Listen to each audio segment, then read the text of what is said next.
Hello everyone and welcome back to my channel. Today I am going to show you my commission process, how I create a commission for a client in Procreate, and I'm going to show you how I go from this to this and finally to this.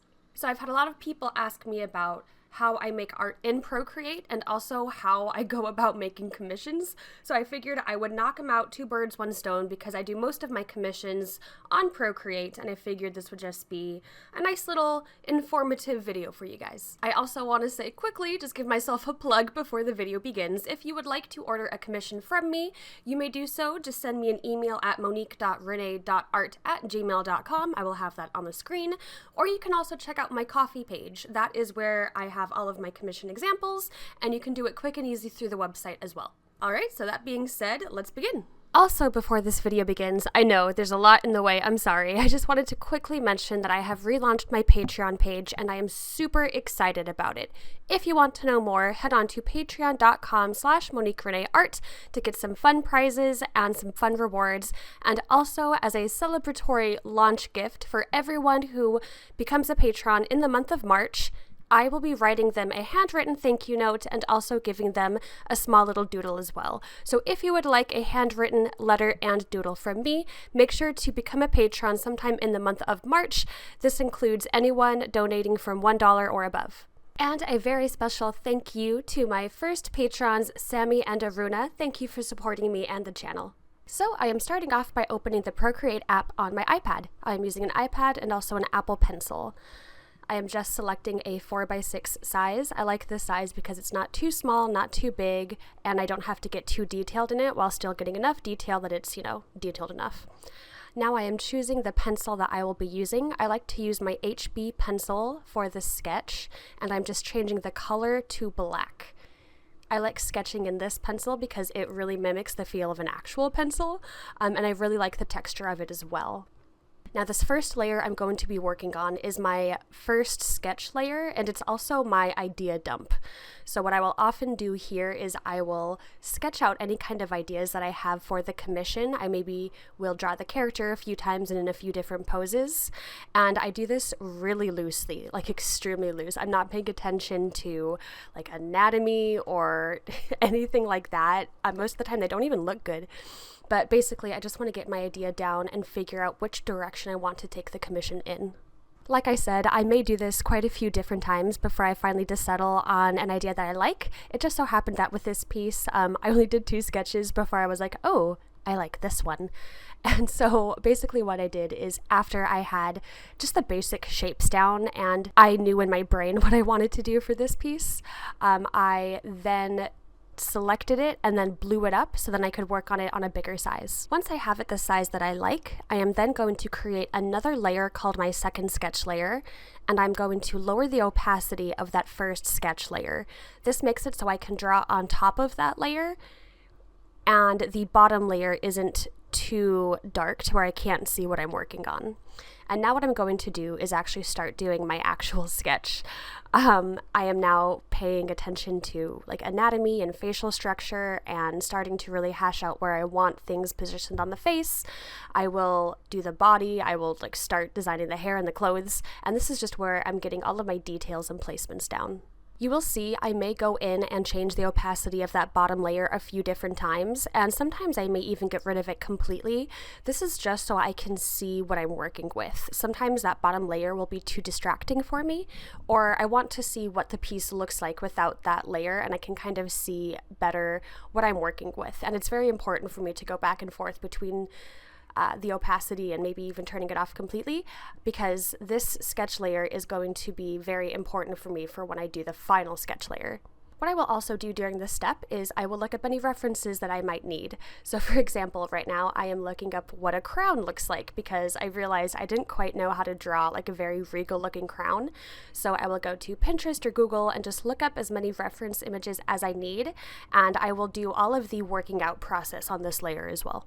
This is a very fun part of the process for me because I can design like the hairstyle and the clothes, and that's one of my most favorite parts of doing a commission, is being able to like bring out their the character's personality and how they just style their hair and like what they decide to dress themselves in. And I really like getting into that headspace and like thinking of different ways I can bring out their personality through stuff like that. Once I am done with all of the sketching and I know how I want the piece to look, I will create another layer, and this will be sketch layer number 3, I believe. I stopped naming them after a little while, which is bad on my part, but I'm really proud of that. This is going to be my final sketch layer, so this is the layer that will be apparent in the final piece. That means I need to get this layer exactly how I want it. I will do the same thing as I did last time. I will lower the opacity of the bottom sketch. I can still see it, but not to the point where it gets distracting. And I will make sure I go back to my top layer, the final sketch layer, and I will start putting in those final details. I still like to use the HB pencil for this because I really like the sketchy look of it. I think it just looks neat, but that's totally a stylistic choice for me. As you can see, I'm being a lot more deliberate with where I put my lines. When I did the bottom sketch layer number 2, I just kind of wanted to get like the placement and basic shapes down.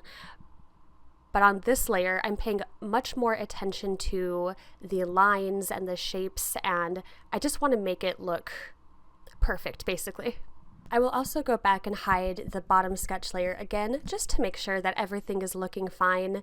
Sometimes what can happen is after I put down those final lines, I find that sometimes they look a little bit wonky on the face. So I just like to make sure that I'm constantly hiding that layer just so I make sure that nothing looks too out of place on the final sketch layer.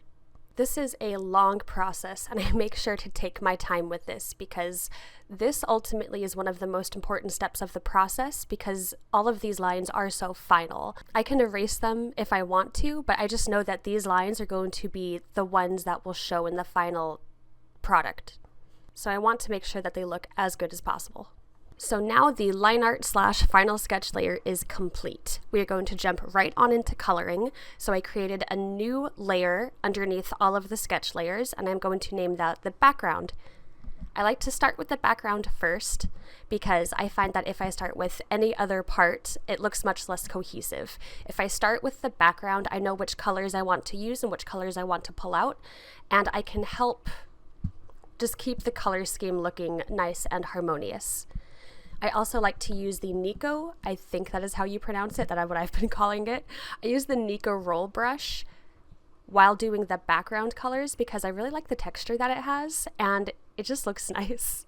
Of course, you can do this in any way you want. I personally like the Nico roll, but there are so many other brush options in Procreate, so really it's best to test them all out and see which ones that you guys like best. For this commission specifically, I decided to go with a sunset-like background. The characters' clothes are going to be really earthy greens and browns, so I figured that a nice sunset with lots of warm colors would contrast really nicely. So once you have the basic colors that you want, of course you can always go back and change the background later if you would like, but now I'm going to start coloring the actual character. And for this, I'm going to change my brush to the medium hard brush under the airbrush section in the tool panel.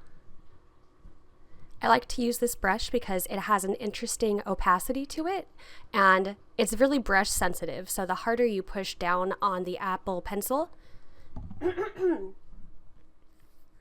the more of a color you get from the brush. And this makes it really easy for me personally to blend colors, which you will see in a little bit. But for right now, all I'm doing is color blocking. So I'm just filling in the spaces with color and I'm keeping them on different layers. So for example, I will have the hair on one layer and the skin on a different layer, the clothes on a different layer, so on and so forth. This is going to make it easier a bit later when we start shading and adding values in different colors. So as you can see here, I have all of my layers and all of my colors separated by layers in my layers panel, and everything has one solid color to it. So now it's time to start adding values. What I'm going to do is create a new layer and make sure that it's placed on top of the skin layer. I am then going to change that layer style to a clipping mask.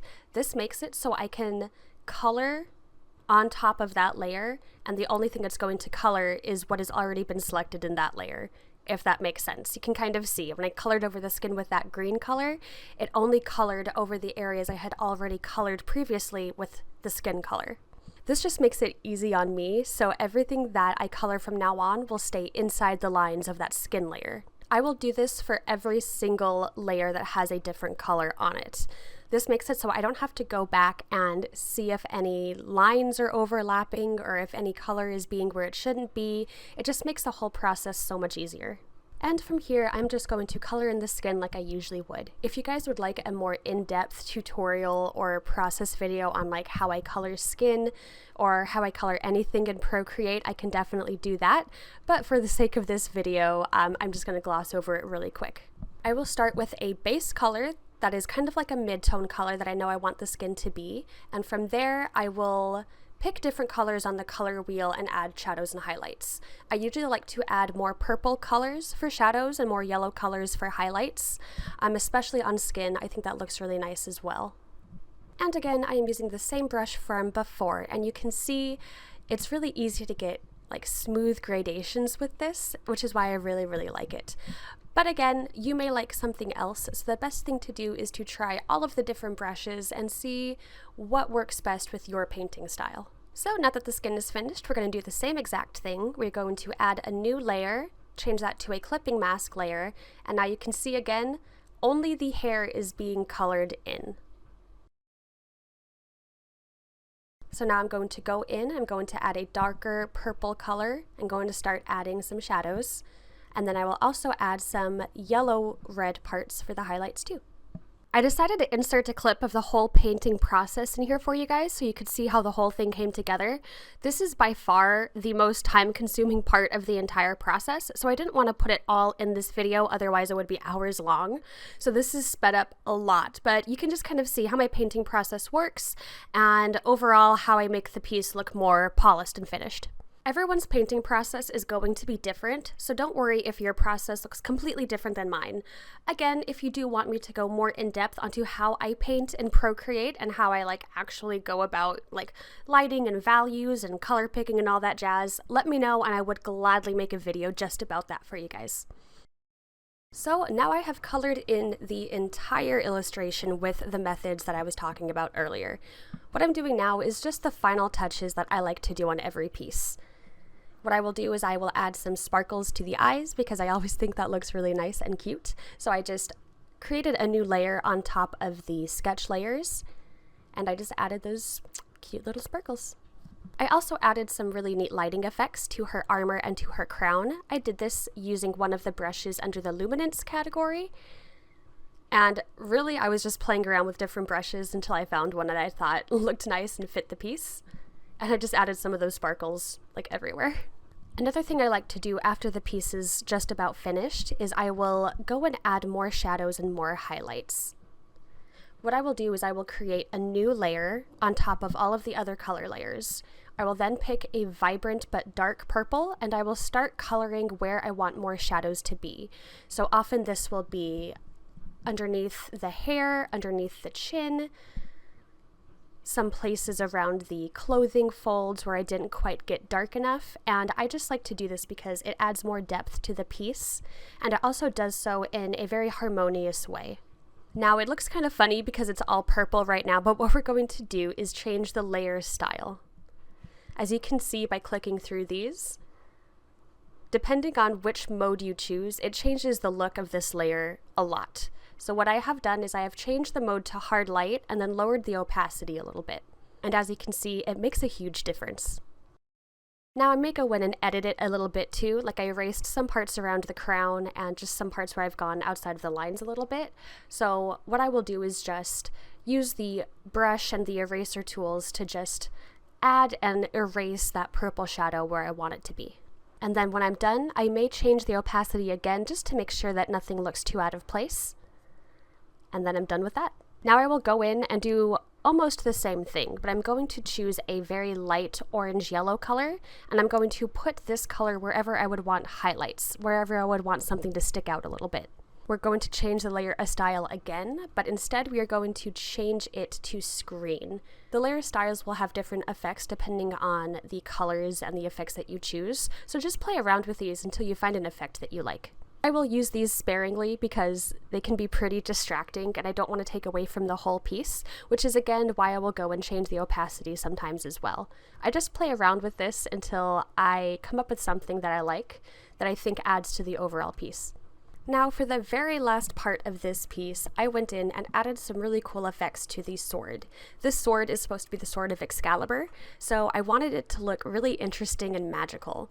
So I just used a few different brushes, again just playing around until I found something that looked cool, and I'm pretty sure I used the Nebula brush a lot and some other just lighting brushes to make it look glowy and ethereal. And after that, the commission is done. The very, very last step that I always do is I create a new layer and I take one of the calligraphy pens and I just sign my name to make sure that it's mine, and then I save it as a JPEG. I hope you guys enjoyed hanging out with me while I explain my process. I hope you guys could understand it. I haven't made a lot of tutorials in the past, especially not a lot of digital ones, so I hope you guys could find this video helpful. If anything, I hope you enjoyed watching it. I do want to give a quick shout out to my friend Mai. She is the one who commissioned me for this piece, and this is a commission of her character, Queen Maida. So thank you so much, Mai, for trusting me with your baby. I really enjoyed painting her. If you guys would like, I'm going to link her channel in the little eye icon in the screen. Go check out her stuff. She is amazing and a very sweet person, and I love her channel. Alright, that's going to be it for me, guys. Like I said, I hope you enjoyed this video. If you have any questions at all, please leave them in the comments below and I will do my best to get back to you. If you have any other suggestions for videos you would like to see, leave those as well. If you would like more Procreate videos or more videos about how I do commissions, I'm all ears. Thank you guys for hanging out with me, and I will see you all in my next video. Bye, guys!